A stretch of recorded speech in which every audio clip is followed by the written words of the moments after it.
Sir.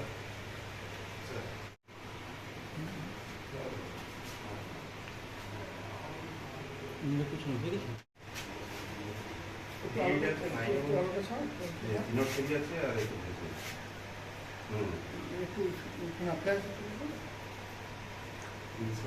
Sir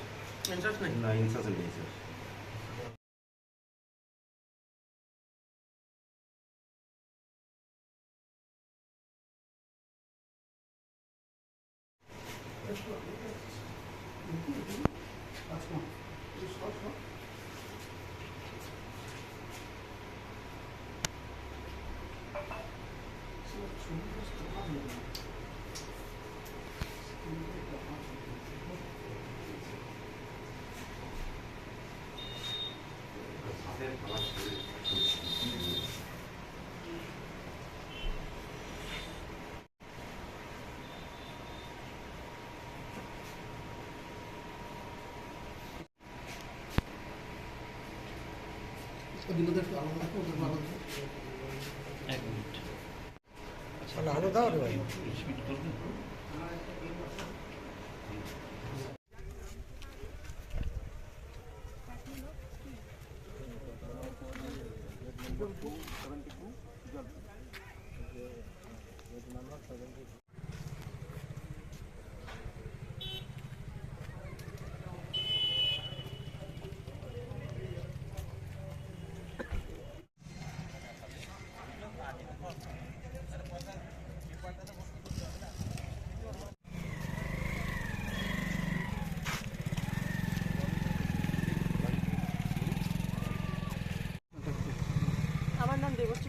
আমি additional SRP Kharagpur GRP district. আজকের এই যে কাঁথি শহরের রেজিস্ট্রেশন দূরে গুলি পাওয়া গেল, কোথা থেকে কিভাবে কতগুলো পাওয়া গেল?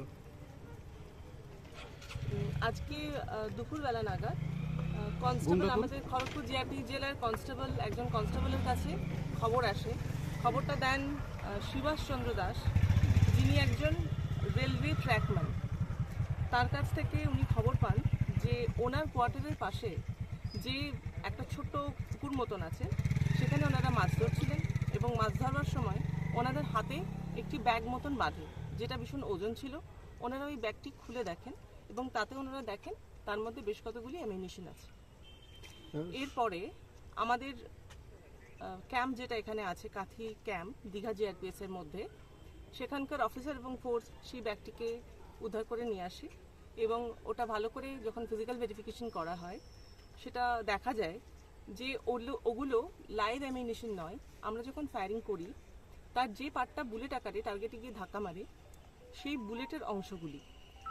এর মধ্যে মোট 393টি বুলেটের আমরা পেয়েছি, যার মধ্যে 350টা আছে .303 বুলেটের, .38 বুলেটের আছে 3টে, 9mm এর বুলেটের আছে 7টি এবং AK-47 এর বুলেটেড আছে 33টি।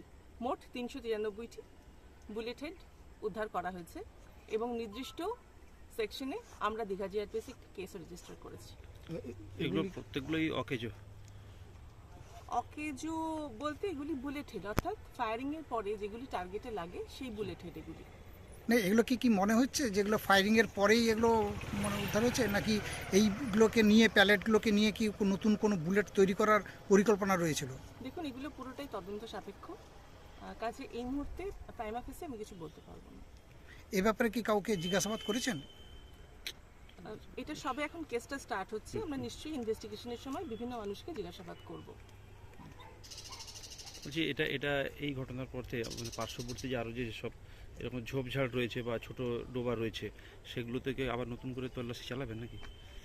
নিশ্চয়ই, সেটা যদি প্রয়োজন হয় নিশ্চয়ই আমরা তল্লাশি চালাবো। Thank you madam.